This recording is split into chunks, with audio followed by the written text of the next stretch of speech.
Friends, HPLC के column को आपको कब ऑब्सोलीट करना चाहिए, ये कैसे जज करेंगे आपको, और बेस्ट प्रैक्टिसेस क्या है इंडस्ट्री के अंदर, क्वालिटी कंट्रोल डिपार्टमेंट में, फार्मास्यूटिकल में, इस हवाले से। सेकंड, एचपीएलसी का जो कॉलम है उस पर नंबर ऑफ प्रोडक्ट्स अलाउ होती है कि नहीं, गाइडलाइन और बेस्ट प्रैक्टिस आपको क्या कहती है कि एक से ज़्यादा प्रोडक्ट एक कॉलम पर लगानी चाहिए या नहीं। थर्ड वन ये चीज़ है कि एचपीएलसी का जो कॉलम है उसका record keeping audit point of view से क्यों वेरी नेसेसरी है, क्यों कॉलम का जो यूजेज रिकॉर्ड है उसको मेंटेन किया जाता है वेरी हाई लेवल पे, और ये लाजमी कंसिडर किया जाता है ऑडिट के लिहाज से। आज की हमारे वीडियो का फोकस भी यही है कि जो कॉलम के हवाले से 3 पॉइंट्स है, इस पर बहुत सारे सवाल भी थे, इसी को दोबारा डिस्कस करेंगे और देखते हैं कि एचपीएलसी के कॉलम को आपको किस तरह हैंडल करना चाहिए। देखिए फिर जब भी एचपीएलसी के कॉलम की बात होती है, आपको पता है एचपीएलसी का जो कॉलम है वो हार्ट ऑफ एचपीएलसी कहलाता है। आपकी सारी सेपरेशन बेस कर रही होती है एचपीएलसी के कॉलम के अंदर, और फिर और सेपरेशन का फेनोमेना कॉलम के अंदर ही हो रहा होता है। इसी को हम हार्ट ऑफ एचपीएलसी भी कहते हैं। जब भी इसके यूजेज की बात आएगी, इसके रिकॉर्ड कीपिंग की बात आएगी, इसके किस तरह इसको हैंडल करना है, आपने एक बड़े क्रिटिकल लेवल पे और सेंसिटिवली इसको बड़ा देखना होता है, क्योंकि ये बड़ा इंपॉर्टेंट पार्ट है एचपीएलसी के अंदर। जब भी हम ये बात करेंगे कॉलम को आपको कब ऑब्सोलीट करना है, तो याद रखिए इसके अंदर डिफरेंट इंडस्ट्रीज में डिफरेंट जगहों में बेस्ट प्रैक्टिसेस एग्जिस्ट करती है, और वो जो बेस्ट प्रैक्टिसेस सबसे पहले वो आपके डॉक्यूमेंट का पार्ट होनी चाहिए। ऐसे नहीं करेंगे खुद से, क्योंकि जो इंडस्ट्रीज बेस्ट जगहों में एग्जिस्ट करती है, इंडस्ट्रीज में जो बेस्ट प्रैक्टिसेस है उसको जब भी ऑपरेशन में लाया जाता है पहले उसको अपने डॉक्यूमेंट का पार्ट बनाया जाता है। तो इसीलिए कॉलम के ऑब्सोलीट के हवाले से बेस्ट प्रैक्टिस इंडस्ट्रीज में यही है कि वो ऑब्सोलीट होता है on the basis of theoretical plates. Column की जो थ्योरेटिकल प्लेट्स होती हैं ये वेरी इंपॉर्टेंट चीज़ है, ये आपको कॉलम की परफॉर्मेंस को शो करती है। इससे आप जज करते हैं कि कॉलम की परफॉर्मेंस कैसी है और कैसी नहीं है, और ऑडिट पॉइंट से ऑडिटर भी इस चीज़ को चेक करता है कि इसकी थ्योरेटिकल प्लेट्स क्या है। अब वो ऑब्सोलीट किस तरह करेंगे ये ज़रा सुन लीजिए। जब भी आप कोई नया कॉलम यूज़ करते हैं, जब वो इनिशियल इसको फर्स्ट टेस्ट उसके ऊपर परफॉर्म करते हैं, जो आपकी इनिशियल थ्योरेटिकल प्लेट्स आती है एनालिसिस की, वो आपकी कहलाती है फर्स्ट थ्योरेटिकल प्लेट्स। उस कॉलम की इनिशियल थ्योरेटिकल प्लेट्स होती है, यानी फर्स्ट एनालिसिस जब आप किसी कॉलम पे करते हैं उस वक्त जो आप थ्योरेटिकल प्लेट्स निकालते हैं थ्रू सॉफ्टवेयर, तो वो उसकी इनिशियल थ्योरेटिकल प्लेट्स कहलाती है। और ऑब्सोलीट जब किया जाता है जब इंडस्ट्रीज के अंदर ये थ्योरेटिकल प्लेट्स हाफ हो जाए, यानी जब आपके किसी एक कॉलम की थ्योरेटिकल प्लेट्स इनिशियल का हाफ हो जाए तो आप उसको ऑब्सोलीट करते हैं।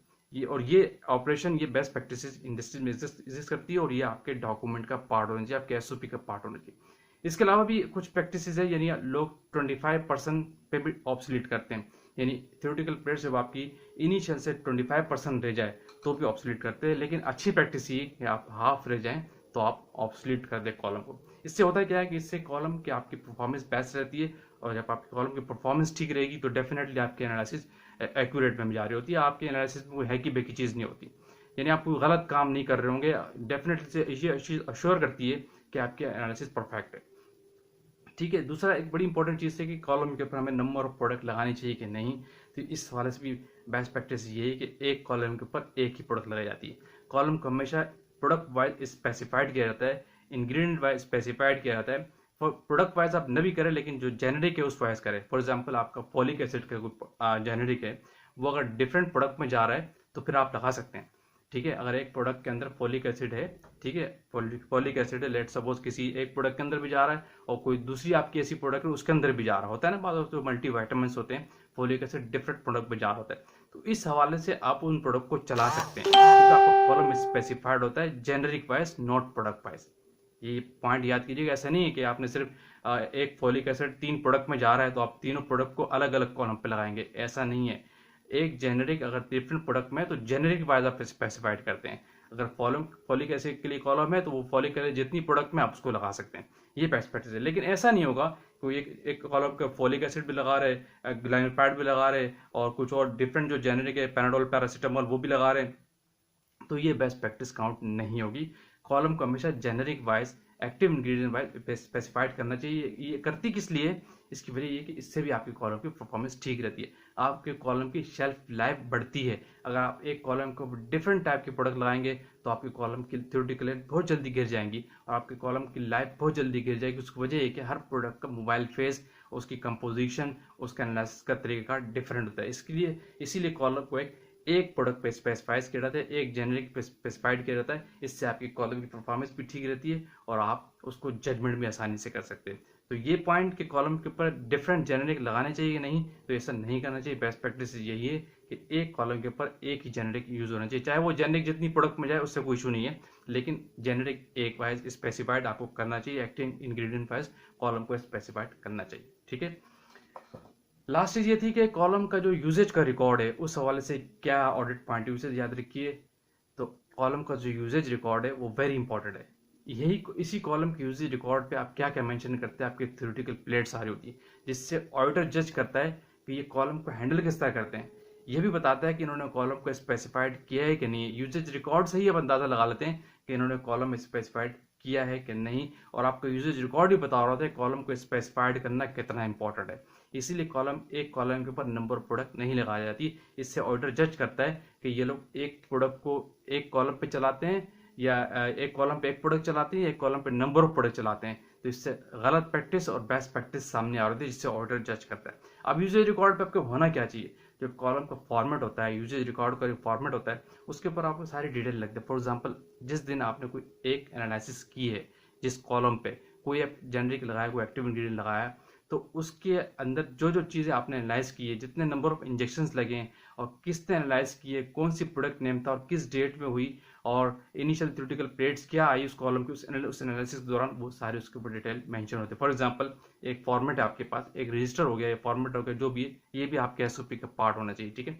उसके अंदर पहला कॉलम सीरियल नंबर का होना चाहिए, दूसरा कॉलम आपका डेट का होना चाहिए, तीसरा कॉलम आपकी प्रोडक्ट नेम का या रॉ मटेरियल जो भी वो होना चाहिए, चौथा कॉलम एनालाइज्ड बाय, किसने एनालाइज किया वो होना चाहिए, और fourth column number of injections किसने लगाए, फिफ्थ कॉलम पे आपकी बताएंगे कि इसके ऊपर कितने इंजेक्शंस लगे इस एनालिसिस पे। आज जो आपने नंबर ऑफ 10 बैचेस लगाए, 8 बैचेस लगाए, टोटल नंबर ऑफ इंजेक्शंस कितने लगे, कितने रेप्लिकेट लगाए, कितने इंजेक्शन लगाए, वो भी वहाँ पे मेंशन होते हैं। और उस एनालिसिस की क्या थ्योरेटिकल प्लेट्स आई, वो भी वहाँ मेंशन होगी। इससे आपकी थ्योरेटिकल प्लेट जज होती रहती है कि आज जो एनालिसिस कॉलम की गई क्या थ्योरेटिकल प्लेट्स थी, कल जो की गई क्या थ्योरेटिकल प्लेट्स थी। डेफिनेटली थ्योरेटिकल प्लेट्स आस्ते आस्ते गिरती है, टीपीस जो होती है।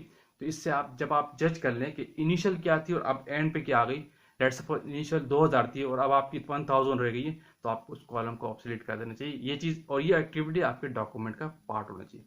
क्लियर, ये वेरी इंपॉर्टेंट है। कॉलम को हैंडल करना है, एचपीएलसी कॉलम बड़ा सेंसिटिव एरिया है, हार्ट ऑफ एचपीएलसी कहलाता है। यानी याद रखिए कि एक कॉलम के ऊपर आप डिफरेंट प्रोडक्ट नहीं लगा सकते, उसको जेनेरिक वाइज आपने स्पेसिफाइड करना लाजमी होता है। ये बेस्ट प्रैक्टिस है।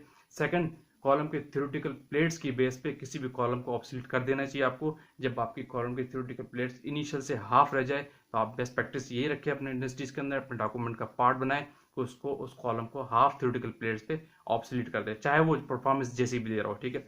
फिर जो एक और चीज, यूजेज रिकॉर्ड के हवाले से क्या क्या चीजें रिकॉर्ड में रखनी चाहिए, तो एचपीएलसी के कॉलम का यूजेज रिकॉर्ड कंपलसरी है। उसमें आपकी थ्योरेटिकल प्लेट्स आती हैं, नंबर ऑफ इंजेक्शंस आते हैं, क्या प्रोडक्ट लगाई, किसने एनालाइज की, किस डेट पे की, ये सारी डिटेल उसके ऊपर आ रही होती है। और ये ऑडिट पॉइंट ऑफ व्यू से वेरी इंपॉर्टेंट रिकॉर्ड है कॉलम का यूजेज का रिकॉर्ड। जिस इंडस्ट्रीज में अगर कॉलम का यूजेज का रिकॉर्ड नहीं है, वो नेगेटिव काउंट होती है। तो हमेशा याद रखिए कॉलम का यूजेज का रिकॉर्ड आपको लाजमी रखना होता है। इससे ऑडिटर भी जज करता है और आप खुद भी जज करते हैं कि इस कॉलम की परफॉर्मेंस क्या है। पर्पज ये होता है, इन सारी एक्टिविटी का पर्पज ये होता है कि आपकी कॉलम की परफॉर्मेंस ठीक है कि नहीं। क्योंकि इससे पता लगता है कॉलम की परफॉर्मेंस ठीक भी नहीं थी और ये लोग जब भी एनालिसिस कर रहे हैं, क्योंकि इन चीज़ों से आप जज करते हैं। ये चेक पॉइंट्स होते हैं किसी कॉलम को जज करने के, कॉलम की परफॉर्मेंस के लिए आते हैं। क्लियर, जब भी आपने कॉलम को हैंडल करना है, ऑपरेट करना है, इन तीनों पॉइंट्स को ध्यान में रखिएगा। इसी तरीके से आपने कॉलम को, एचपीएलसी के कॉलम को लेबोरेटरी के अंदर यूज करना चाहिए और इसी तरीके से आपको हैंडल करना चाहिए। आप देख रहे थे वॉइस ऑफ ज्ञानी का चैनल, और जो लोग चैनल पर न्यू थे सब्सक्राइब लाजमी कर दीजिए। जो न्यू है वो देखते रहें, कमेंट्स करें, लाइक करें, ताकि इस तरह की टेक्निकल वीडियोस आप तक पहुंचती रहे।